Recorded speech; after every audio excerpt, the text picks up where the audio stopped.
السلام علیکم ورحمۃ اللہ وبرکاتہ۔ حضرات محترم، آج ہم انشاءاللہ عز و جل اپنی اس مختصر سی ویڈیو میں بندگی اور دوستی کے بارے میں جانیں گے کہ ایک انسان جب اللہ رب العزت کی بندگی کرتا ہے اور ایک انسان جب اللہ رب العزت سے دوستی کا معاملہ جب نبھاتا ہے، یعنی بندہ اور دوست یہ کیسے ہوتے ہیں۔ ایک بندہ اللہ رب العزت کی بارگاہ میں نماز پڑھتا ہے، روزہ رکھتا ہے، تو وہ کون سے کام ہیں جو بندگی میں شمار ہوتے ہیں اور کون سے کام ہیں جو دوستی میں شمار ہوتے ہیں۔ آج اپنی اس مختصر سی ویڈیو میں ہم یہی جانیں گے کہ آخر وہ کون سا انسان ہے جو اللہ رب العزت کا بندہ ہے اور وہ کون ہے جو اللہ رب العزت کا دوست ہوتا ہے۔ حضرات محترم، ویڈیو پسند آئے ویڈیو کو لائک کریں، شیئر کریں، اور اگر ہمارے محمدی چینل پر نئے آئے ہوں تو اسے ضرور سبسکرائب کر کے بیل آئیکن کو بھی ضرور دبائیں تاکہ اس طرح کی تمام انفارمیٹیو ویڈیوز آپ تک ضرور پہنچے۔ حضرات محترم، شیخ نے کہا کہ ایک روز، یعنی سب سے اہم بات یہ ہے کہ شیخ ابو سعید ابو الخیر رحمۃ اللہ علیہ فرماتے ہیں کہ ایک روز شیخ ابو القاسم بشری یا یاسمین نے شیخ ابو سعید ابو الخیر رحمۃ اللہ علیہ ایک روز شیخ ابو القاسم بشریہ یاسمین نے ہم سے فرمایا کہ اے ابو سعید، شیخ ابو سعید ابو الخیر رحمۃ اللہ علیہ نے ایک روز شیخ ابو القاسم بشر یاسمین نے ہم سے فرمایا، اے ابو سعید، اپنی طاقت اور قوت کے مطابق کوشش کرو تاکہ معاملات جو ہیں وہ عمل سے طمع اور لالچ کو نکال سکو۔ یعنی ہمارے جو معاملات ہیں، ہمارے جو اعمال ہیں، اس میں کسی بھی طرح کی کوئی لالچ نہ ہو کہ ہم یہ کر کے جنت میں جائیں گے، جہنم سے بچ جائیں گے، ہم کو یہ ثواب ملے گا، یہ ہم کو ملے گا۔ ہمارے اعمال ان تمام کے تمام چیزوں سے پاک ہونے چاہیے، یعنی اپنے عمل سے طمع اور لالچ کو نکال سکو، کیونکہ لالچ اور غرض کے ساتھ اخلاص اکٹھا نہیں ہو سکتا۔ اخلاص کا مطلب یہ ہوتا ہے کہ بندہ اپنے تمام کے تمام اعمال صرف اور صرف اللہ کی رضا کے لیے، اللہ کو خوش کرنے کے لیے، اللہ کے لیے کرے، اس کو بولتے ہیں اخلاص۔ اور اگر ہمارا کوئی بھی عمل اخلاص سے خالی رہتا ہے تو ہم یہ بات اپنے ذہن و دماغ میں بٹھا لیں کہ اگر ہمارا عمل اخلاص سے خالی ہے تو اللہ رب العزت کی بارگاہ میں ہمارا وہ عمل مقبول ہی نہیں ہوگا، اگر ہمارا عمل اخلاص سے خالی ہے۔ یعنی اس میں صاف صاف بتا دیا گیا کہ لالچ اور غرض کے ساتھ اخلاص اکٹھا نہیں ہو سکتا۔ کسی غرض سے عمل کرنا یہ تو مزدوری ہے کہ ہم یہ کریں گے تو ہم کو جنت مل جائے گی۔ ایک مزدور جب کہیں کام پر جاتا ہے، صبح سے لے کر شام تک وہ کام کرتا ہے، اس کو یہ امید ہوتی ہے کہ شام کو مجھے اتنے روپے ملیں گے، تو یہ تو اس کو امید ہے، ایک اس نے اس غرض سے، اتنے پیسوں کی غرض سے اس نے یہ مزدوری کی۔ اور اگر ہمارا بھی یہی عمل ہو کہ ہم نماز پڑھیں گے یا یہ عمل کریں گے تو اس سے ہم کو جنت مل جائے گی، اس سے ہمیں اتنا ثواب ملے گا، اس سے ہمیں یہ ملے گا، تو یہ بھی ہماری ایک مزدوری کی طرح ہو گئی۔ اور اگر ہم کسی مقصد کے تحت عمل کرتے ہیں تو یہ مزدوری ہے۔ اور اخلاص یعنی بے غرض ہو کر عمل کرنا ہی بندگی ہے۔ یعنی ہمیں یہ اپنے ذہن و دماغ میں بٹھا لینا چاہیے کہ ہمارے تمام کے تمام اعمال صرف اور صرف اللہ کی رضا کے لیے ہونے چاہیے، نہ اس میں دنیاوی اغراض و مقاصد ہو اور نہ ہی کوئی اس میں دنیاوی اور کوئی مقصد چھپا ہو۔ حضرات محترم، ایسا نہیں کہ اگر ہم کوئی عمل کریں گے تو اس سے ہم کو جنت نہیں ملے گی، یا کوئی ایسا ذکر و اذکار کریں گے تو اس سے وہ ثواب یا وہ نعمتیں ہم کو نہیں ملیں گی، لیکن مقصد ہمارا یہ رہنا چاہیے کہ ہم اس سے اللہ کو راضی کریں گے، اپنے رب کی رضا کے لیے ہم یہ کام کر رہے ہیں۔ نیت یہ ہونی چاہیے، ایسا نہیں کہ ہم یہ کام کریں گے تو اس سے ہم کو یہ ثواب ملے گا، ثواب تو آپ کو ملے گا ہی، لیکن نیت ہم خراب نہ کریں، کیونکہ انما الاعمال بالنیات، تمام کے تمام اعمال کا جو دار و مدار ہے وہ ہماری نیتوں پر ہے۔ ہم جیسی نیت کریں گے ویسے اعمال کی جزا اور اس کا جو بدلہ جو ہے، اس کا جو ثواب ہے وہ ہم کو ملے گا۔ اگر ہم میں سے کوئی دنیاوی اغراض و مقاصد کے لیے کام کرتا ہے تو پھر اللہ رب العزت سے اس سے کیا معاملہ، اس سے کیا مطلب ہے اللہ رب العزت کی رضا کا؟ اگر ہم دنیاوی مقاصد کے لیے، دنیاوی اغراض کے لیے اگر ہم کوئی کام کرتے ہیں تو اس سے ہمارا رب ہم سے کبھی راضی نہیں ہو سکتا۔ حضرات محترم، پھر شیخ ابو سعید ابو الخیر رحمۃ اللہ علیہ نے مزید فرمایا کہ رسول اکرم صلی اللہ علیہ وسلم کا فرمان ہے کہ اللہ تعالیٰ نے معراج کی رات مجھ سے فرمایا، کیا فرمایا کہ اے محمد، جو کچھ میں نے فرض کیا ہے صرف اسی کو ادا کر کے میری قربت کے خواہاں لوگ مجھ سے قریب نہیں ہو سکتے۔ یعنی اللہ رب العزت نے جو ہمارے اوپر فرض کیا ہے 5 وقت کی نماز، یہ ہمارے اوپر فرض ہے، صبح سے لے کر شام تک 5 وقت کی نماز ہمارے اوپر فرض ہے۔ ایسا نہیں کہ ہم اگر 5 وقت کی نماز پڑھیں گے تو ہم اللہ کے مقرب بندے بن جائیں گے، اللہ کے محبوب بندے بن جائیں گے، اللہ کے ولی بن جائیں گے۔ اللہ کا ولی بننا ہے، اللہ کا دوست بننا ہے تو ہمیں فرائض و واجبات کے اوپر اٹھ کر نوافل ادا کرنا چاہیے، جو اللہ نے ہمیں حکم ہی نہیں دیا، ہم اس کو ادا کر کے اللہ کو راضی کرے، اللہ کا قرب حاصل کرے۔ اور جب ان تمام کے تمام درجات پہ ہم ان تمام راستوں پر چلیں گے کسی مرشد کامل کے ذریعے، تو اللہ رب العزت ہمیں اپنا مقرب بندہ بھی بنائے گا اور ہمیں اپنا دوست بھی بنائے گا انشاءاللہ عز و جل۔ حضرات محترم، اسی لیے آپ صلی اللہ علیہ وسلم سے اللہ رب العزت نے فرمایا کہ جو کچھ میں نے فرض کیا، یعنی یہ 5 وقت کی نماز فرض ہے، روزہ فرض ہے رمضان کا، اسی طرح زکوٰۃ فرض ہے۔ اگر کوئی انسان اللہ کا قرب حاصل کرنا چاہتا ہے تو فرائض سے اوپر اٹھ کر اس کو کام کرنا چاہیے تاکہ اللہ رب العزت اس سے راضی ہو جائے اور اپنا ولی بنا لے، اپنا دوست بنا لے۔ فرائض سے اوپر اٹھ کے مطلب کہ اگر نماز صبح سے لے کر شام تک 5 وقت کی نماز فرض ہے تو ہم یہی کر کے اللہ کے ولی نہیں بن سکتے۔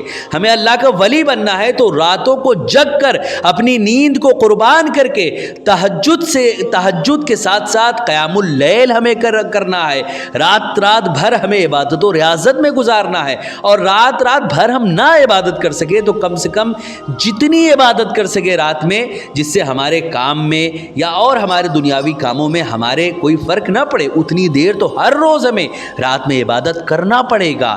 ساتھ ہی ساتھ یہ تو ہو گیا نماز کا معاملہ، اسی طرح تہجد ہے، چاشت ہے، اشراق ہے، اوابین ہے، صلاۃ اللیل وغیرہ، یہ تمام کے تمام جو نمازیں ہیں، یہ تمام کے تمام نوافل جو نمازیں ہیں، ان کو کر کے ہی ہم اللہ رب العزت کا قرب حاصل کر سکتے ہیں۔ یہ تو ہو گیا نماز کا معاملہ۔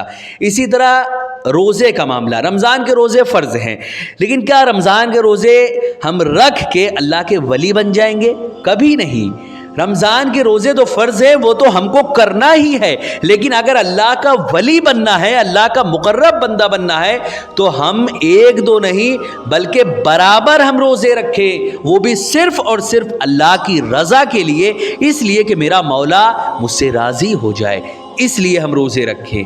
کم سے کم ہمارے آقا صلی اللہ علیہ وسلم کی جو سنت ہے وہ ہفتے میں 2 دن روزہ رکھنے کی۔ ہمارے آقا ہفتے میں 2 دن روزہ رکھتے تھے، یعنی دوشنبہ کے دن اور جمعرات کے دن۔ ہم شروعات 2 دن سے کریں، پھر جتنا زیادہ ہو سکے ہم روزے سے رہیں تاکہ ہمارا رب ہم سے راضی ہو جائے، اور نوافل کے ذریعے اللہ رب العزت اس نفلی روزے کے ذریعے، نفلی نماز کے ذریعے اللہ رب العزت ہمیں اپنا دوست بنا لے، ہمیں اپنا مقرب بندہ بنا لے اور ہمیں اپنا ولی بنائے۔ یہ سب کئی سارے چیزیں ہیں جس کو جب یہ تمام کے تمام نوافل ہم ادا کریں گے تب اللہ رب العزت ہمیں اپنا دوست بنائے گا، وہ بھی اکیلے نہیں، کسی مرشد کامل، کسی پیر کامل کے صحبت میں، ان کے اشارات اور ان کے بتائی ہوئی باتوں کے مطابق ہم کریں گے، تب اللہ رب العزت ہمیں اپنا مقرب بندہ بنائے گا انشاءاللہ عز و جل۔ حضرات محترم، یہ تو ہو گیا نماز اور روزے کا معاملہ۔ اسی طرح ہے زکوٰۃ۔ زکوٰۃ ہر صاحب نصاب پر سال میں 1 بار ہمیں جو اللہ رب العزت نے مال و دولت دی ہے اس میں سے 2.5% غریب، محتاج اور اہل، جو اس کے اہل ہوں مدارس میں، یا پھر وہ ضرورت مند جو اس کے واقعتاً اہل ہیں، یا پھر خاص طور سے مدارس وغیرہ میں جہاں آپ چاہیں آپ دے سکتے ہیں۔ تو ان تمام جگہوں میں سے آپ جہاں چاہیں دیں، یہ سال میں 1 بار جو دیا جاتا ہے یہ فرض ہے جس کو زکوٰۃ بولتے ہیں۔ لیکن کیا یہ فرض ادا کرنے سے ہم اللہ کے ولی بن جائیں گے؟ نہیں، یہ تو بندگی ہے، یہ تو نجات کا ذریعہ ہے۔ فرائض ادا کر کے انسان صرف نجات پاتا ہے، اگر اس کو درجات حاصل کرنے ہیں تو نوافل کے ذریعے اللہ کا مقرب بندہ اس کو بننا پڑے گا۔ حضرات محترم اسی طرح زکوٰۃ کا معاملہ ہو گیا. زکوٰۃ جیسے سال میں ہم ایک بار دیتے ہیں تو یہ تو ہو گئی فرض کا معاملہ. اب نفل کیا ہے؟ قرآن مقدس میں ایک نہیں دو نہیں بہت سارے مقام پہ اللہ رب العزت نے واضح لفظوں میں ارشاد فرمایا ہے کہ وَمِمَّا رَزَقْنَاهُمْ يُنْفِقُونَ. متقیوں کی پہچان میں سے، اللہ کے نیک بندوں کی پہچان میں سے ایک یہ بھی ہے کہ جو ہم نے ان کو رزق دیا ہے اس کو وہ ہمارے راستے میں خرچ کرتے ہیں. اب رزق ہم کو جو بھی دیا، خواہ وہ مال و دولت ہو یا وہ کسی بھی طرح کی ہمیں جو بھی اللہ نے عطا فرمایا ہے نعمتیں، اس کو وہ ہمارے راستے میں خرچ کرتے ہیں. اگر ہم یعنی جس کو دوسرے لفظوں میں ہم کہہ لیں تو ایک ہوتی ہے زکوٰۃ، ایک ہوتا ہے صدقہ، یا اس کو اس طرح کے اس میں سمجھیں. ایک ہوتا ہے صدقہ واجبہ جس کو زکوٰۃ کہتے ہیں، ایک ہوتا ہے صدقہ نافلہ جس کو نارملی صدقہ کہتے ہیں، صدقہ ہدیہ یا اس طرح کے اور بھی دوسرے ناموں سے اس کو یاد کیا جاتا ہے. تو صدقہ، زکوٰۃ اور صدقے میں یہی فرق ہے. زکوٰۃ تو فرض ہے اور صدقہ آپ پورے سال میں جب چاہیں آپ نکال سکتے ہیں اور نکالنے کا حکم ہے. اللہ کے متقی بندوں کی پہچان ہے. اگر ہم اللہ کے نیک بندے بننا چاہتے ہیں، اللہ کے ولی بندہ بننے چاہتے ہیں، اسی طرح ہم اللہ کے مقرب بندوں میں ہم اپنا شمار کرانا چاہتے ہیں تو ہمیں صدقہ دینا پڑے گا.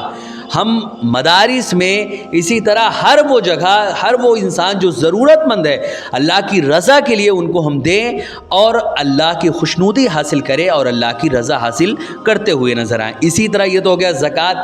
اسی طرح حج کا معاملہ ہے، یعنی حج بھی ہمارے اوپر فرض ہے. حج بھی ہمارے اوپر فرض ہے. اگر اللہ رب العزت نے ہمارے لیے، ہم ایک مرتبہ حج ہم نے کر لیا، پھر بھی اللہ رب العزت نے ہم کو دیا ہے اور ہم کو اللہ نے مال و دولت دی ہے، تو ہم کسی ایسے انسان کو جو استطاعت نہیں رکھتا، بیچارہ غریب ہے، محتاج ہے، لاچار ہے، مجبور ہے، لیکن اس کی خواہش ہے کہ اللہ رب العزت کے گھر کا دیدار کرے، تو کوشش کرے کہ اگر وہ خود حج کر چکا ہے تو وہ اپنی جگہ پہ اب دوسری مرتبہ حج کے لیے یا عمرہ کے لیے کسی ایسے مسلمان کو چنے جو بیچارہ نادار ہے، غریب ہے اور اس کے پاس اتنی مال و دولت نہیں ہے کہ وہ حج یا عمرہ کر سکے. ایسے لوگوں کو چنے. ایسے ہی اللہ رب العزت کا قرب حاصل نہیں ہوتا، ایسے ہی کوئی انسان اللہ کا ولی نہیں بنتا، نوافل کے ذریعے بنتا ہے. اسی کو اللہ نے اپنے محبوب سے فرمایا تھا، اے محمد صلی اللہ علیہ وسلم، جو کچھ میں نے فرض کیا ہے صرف اسی کو ادا کر کے میری قربت، میرا ولی بننے کی جو لوگ خواہش رکھتے ہیں، میری قربت کے جو خواہاں ہیں، یہ مجھ سے قریب نہیں ہو سکتے، میرے ولی نہیں بن سکتے. البتہ بندہ نوافل کے ذریعے مسلسل میرا مقرب اور عزیز بنتا جاتا ہے، یہاں تک کہ میں اس کا محبوب، اس کو اپنا محبوب بنا لیتا ہوں. جب میں اس کو اپنا محبوب بنا لیتا ہوں تو میں اس کا کان، آنکھ، ہاتھ اور مددگار بن جاتا ہوں. پھر وہ میرے ذریعے سنتا ہے، میرے ذریعے دیکھتا ہے اور میرے ذریعے ہی پکڑتا ہے. ساتھ ہی فرمایا کہ فرائض ادا کرنا یہ بندگی ہے اور نوافل بجا لانا یہ دوستی ہے. یعنی اگر کوئی انسان 5 وقت کی نماز پڑھ رہا ہے، روزہ رکھ رہا ہے، زکوٰۃ ادا کر رہا ہے، تو یہ فرائض کو ادا کرنا جو کہ بندگی ہے یہ تو کرنا ضروری ہے. اس سے آپ کو نجات تو مل سکتی ہے، لیکن درجات چاہیے. اللہ کا ولی بننا ہے، اللہ کا دوست بننا ہے، اللہ کا قرب حاصل کرنا ہے، تو اس کے لیے نوافل والے جو ہمارے کام ہیں، یعنی نوافل کے ذریعے ہم اللہ کا قرب حاصل کر سکتے ہیں. اس سے تو صرف انسان نجات پاتا ہے. یعنی فرائض ادا کرنا یہ بندگی ہے اور نوافل کو ادا کرنا اور نوافل کو بجا لانا یہ دوستی ہے. ساتھ ہی ساتھ مزید آپ نے فرمایا، یعنی فوراً اس کے بعد شیخ ابو سعید ابو الخیر رحمۃ اللہ علیہ نے اس شعر کو پڑھا جس کا ترجمہ یہ ہے کہ دوستی کا کمال یہ ہے کہ دوست کی طرف سے جو کچھ بھی پیش ہو اس میں کوئی غرض شامل نہ ہو. یعنی ہم اگر اللہ رب العزت کی محبت کے، اللہ رب العزت سے دوستی کے ہم دعوے دار ہیں کہ ہم اللہ رب العزت کے دوست ہیں، تو ہم جو بھی عمل صالح کریں اس میں کوئی بھی غرض، کوئی بھی مقصد اس میں نہیں ہونا چاہیے، اس میں کوئی غرض شامل نہ ہو. کوئی چیز جو ہے پیش کر کے اپنا فائدہ کیا سوچا جائے کہ اس کی کیا قیمت ہے. حضرات محترم اسی طرح یقین کر، مزید آپ فرماتے ہیں کہ یقین کر تجھے عطا کرنے والا اس عطا کردہ چیز سے کہیں بہتر اور برتر ہے۔ عطا کی ہوئی چیز کی کیا حیثیت ہے جبکہ عین کیمیا ہی مل جائے، یعنی کیمیا گر ہی تم کو مل جائے۔ اسی طرح مزید فرماتے ہیں کہ ہمارے شیخ رحمۃ اللہ علیہ بیان کرتے ہیں، یعنی میں ایک دن ابو القاسم بشر یاسمین کی خدمت میں حاضر تھا کہ انہوں نے ہم سے فرمایا، بیٹے تم چاہتے ہو کہ اللہ تعالیٰ سے کلام کرو؟ ہم نے عرض کیا جی ہاں چاہتے ہیں، اور یہ کیوں نہ چاہیں گے؟ فرمایا تنہائی میں ہمیشہ ان اشعار کا ورد کیا کرو۔ وہ اشعار کون سے ہیں؟ انہوں نے فرمایا کہ تنہائی میں ہمیشہ ان اشعار کا جو ہے ورد کیا کرو کہ بے تو جانا قرار نہ توانم کرد، احسان تورا شمار نہ توانم کرد، گر برتنے من زباں شود ہر موئے، یک شکر تو از ہزار نہ توانم کرد۔ جس کا ترجمہ یہ ہے کہ اے میرے محبوب تیرے بغیر قرار اور سکون مل ہی نہیں سکتا مجھے، میں تیری مہربانیوں کو شمار کر ہی نہیں سکتا، اگر میرے بدن پر موجود ہر بال زبان بن جائیں تب بھی تیرے ہزاروں شکر میں سے ایک شکر میں بھی ادا نہیں کر پاؤں گا۔ یعنی مزید انہوں نے یہ واضح کر دیا کہ چاہے میں کیسے بھی تیرا شکر ادا کرنا چاہوں میں تیرا شکر ادا نہیں کر پاؤں گا۔ اسی طرح شیخ رحمۃ اللہ علیہ مزید فرماتے ہیں کہ ہم نے برابر اس کا ورد جاری رکھا، یہاں تک کہ بچپن میں ہی ہم پر راہ حقیقت کھلتی چلی گئی۔ مزید ابو القاسم بشر یاسمین کی وفات جو ہے وہ مہینہ کے اندر سن 380 ہجری میں ہوئی۔ شیخ رحمۃ اللہ علیہ جب کبھی مہینہ کے قبرستان تشریف لے جاتے تو انہی کے قبر انور سے زیارت کی ابتدا کرتے۔ ایک دن دوران گفتگو فرمایا کہ ایک ایماندار نابینا پیر تھے، وہ تشریف لائے۔ شیخ رحمۃ اللہ علیہ نے اپنی اس مسجد کی جانب اشارہ کیا جو ان کے آستانے کے دروازے پر واقع ہے۔ وہ مسجد میں آ کر بیٹھ گئے اور اپنا عصا اپنی پیٹھ کے پیچھے رکھ دیا۔ ایک دن میں ان کے پاس اس حالت میں پہنچا کہ وہ تھیلا میرے ساتھ تھا جسے میں ادیب سے حاصل کر کے لایا تھا۔ ہم نے ان پیر صاحب کو سلام کیا، انہوں نے جواب دے کر پوچھا، بیٹا ابو الخیر تم ہی ہو؟ ہم نے عرض کیا جی ہاں۔ پوچھا کیا پڑھتے ہو؟ ہم نے بتایا کہ فلاں کتاب۔ پیر صاحب نے فرمایا کہ مشائخ ارشاد فرماتے ہیں کہ حقیقت العلم ما کشف علیکس سرائر، یعنی علم کی حقیقت یہ ہے کہ اسرار و رموز منکشف ہو جائیں گے، یعنی یہ علم کی حقیقت ہوا کرتی ہے۔ اسی طرح ہم نے اس وقت نہ سمجھا کہ حقیقت کا معنی کیا ہے اور کشف کیا ہوتا ہے، یہاں تک کہ آج 60 سال بعد اللہ تعالیٰ نے ہم کو اس ارشاد کا مطلب بتا دیا اور وہ ہم پر روشن ہو گیا۔ یہ چند فرمان تھے حضرت شیخ ابو سعید فضل اللہ بن ابو الخیر رحمۃ اللہ علیہ کے، جس کا ترجمہ جو ہے وہ اذکار السعید کے نام سے، یعنی اسرار التوحید فی مقامات ابی سعید نام کی کتاب ہے جس کا ترجمہ اذکار السعید کے نام سے کیا گیا ہے۔ اسی میں چند ان کے فرمان تھے جو آپ کے سامنے میں نے پیش کیا۔ حضرات محترم، ان تمام کے تمام باتوں کا خلاصہ یہ ہے کہ ہمارا ہر عمل صرف اور صرف اللہ کی رضا کے لیے رہنا چاہیے، دنیا کے کسی بھی غرض، دنیا کے کسی بھی مقصد کے لیے نہیں ہونا چاہیے۔ ہمارا جینا، ہماری نماز، ہمارا روزہ، ہماری قربانی، ہمارا جینا، ہمارا مرنا صرف اور صرف اللہ کی رضا کے لیے ہونا چاہیے۔ حضرت ابراہیم علیہ السلام نے ہمیں یہی پیغام دیا تھا۔ آپ نے فرمایا اِنَّ صَلَاتِي وَنُسُكِي وَمَحْيَايَ وَمَمَاتِي لِلَّهِ رَبِّ الْعَالَمِينَ، میری نمازیں، میری قربانیاں، میرا جینا، میرا مرنا صرف اس وحدہ لا شریک کے لیے ہے جس نے ساری کائنات کو پیدا فرمایا۔ ہمارا عقیدہ یہی رہنا چاہیے کہ ہماری نماز سے لے کر ہمارا ہر عمل صالح صرف اور صرف اللہ کی رضا کے لیے ہے۔ ہم کو وہ تمام نعمتیں ملیں گی، ہمیں جنت بھی اللہ رب العزت انشاءاللہ عطا فرمائے گا، ہمیں وہ تمام نعمتیں عطا فرمائے گا جو ان اعمال کے بدلے اس نے دینے کا وعدہ کیا ہے، ہمیں عطا فرمائے گا۔ لیکن ان کے لیے، یعنی ان اعمال کو ہم اس لیے کریں کہ ہمیں جنت مل جائے یا یہ ثواب مل جائے وہ ثواب مل جائے، ہمیں اس لیے ہم اگر کر رہے ہیں تو ہم ایک مزدور ہیں۔ اللہ کے دوست تو کبھی نہیں ہو سکتے۔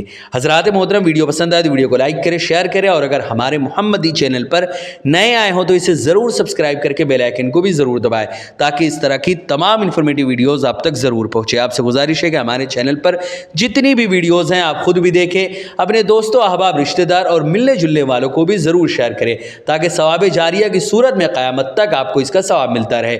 ہمارے اس محمدی چینل پر درس قرآن، درس حدیث، سنت نبوی جیسے اسی طرح انبیاء کرام کے بارے میں، اولیاء کرام کے بارے میں، صحابہ، تابعین، تبع تابعین، اسی طرح ہر ٹاپک پر اس پر آپ کو ویڈیوز مل جائے گی۔ آپ جائیے ہماری پلے لسٹ دیکھیے، اس میں ہر ٹاپک پہ آپ کو ویڈیوز ملیں گی، آپ خود بھی دیکھیں، اپنے دوستوں، احباب، رشتہ دار اور ملنے جلنے والوں تک بھی ضرور شیئر کریں۔ السلام علیکم ورحمۃ اللہ وبرکاتہ۔